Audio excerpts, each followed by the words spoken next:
আলহামদুলিল্লাহ, অবশেষে রান্না শেষ করতে পেরেছি।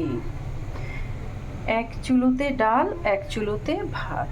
ডালটা আজকে একটু মজা করে রান্না করেছি। মুগ মসুরি ডাল একটু হলুদ মরিচ লবণ দিয়ে ভালো করে সেদ্ধ করে ডাল ঘুটনি দিয়ে ঘুটে দেন 5 ফোড়ন দিয়ে পেঁয়াজ কুচি রসুন কুচি দিয়ে বাগারটা দিয়েছি, আর মাঝখানে কয়েকটা কাঁচা লঙ্কা আর দিয়ে দিয়েছি ডালটা ঘোটার পরে জলপাইটা দিয়ে। এখন তো জলপাইয়ের সিজন, সো জলপাইটা দিলে ভালোই লাগে।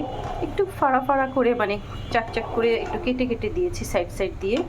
এখন এটা আমি ভাত যখন খাবো তখন আমি এটা গরম ভাতে খাবো, দারুণ লাগবে। আর ওদিকটায় ভাত অলরেডি হয়ে আসছে, কারণ গ্যাসের তো অবস্থান বেশি ভালো না, তারপরও পানিটা ভালো করে ফুটিয়ে ভাতটা চড়িয়ে দিয়েছি। আর ওদিকটায় মাছ ভাজি কমপ্লিট, তার সাথে আলু ভাজি আছে, আরও একটা সবজি আছে।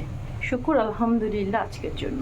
সবার শেষে শুধু এখন কিছু ধনেপাতা অ্যাড করে দিচ্ছি যাতে একটু ফ্লেভার আসে। জলপাই দিয়েছি, 5 ফোড়ন দিয়েছি, না দিলেও হয়, তারপরে দিলাম জাস্ট একটু কালারটা সুন্দর আসার জন্য। আর এখন তো ধনেপাতা একবারে সহজলভ্য, সো দামও কম, পাওয়াও যায় বেশি, তো একটু বেশি করেই না হয় খেলাম। এই হলো আমাদের জীবন। আর এখন বাকি কাজগুলো ঘর গোছানো সেরে নিচ্ছি। শুকুর আলহামদুলিল্লাহ। জুম্মা মোবারক সবাইকে।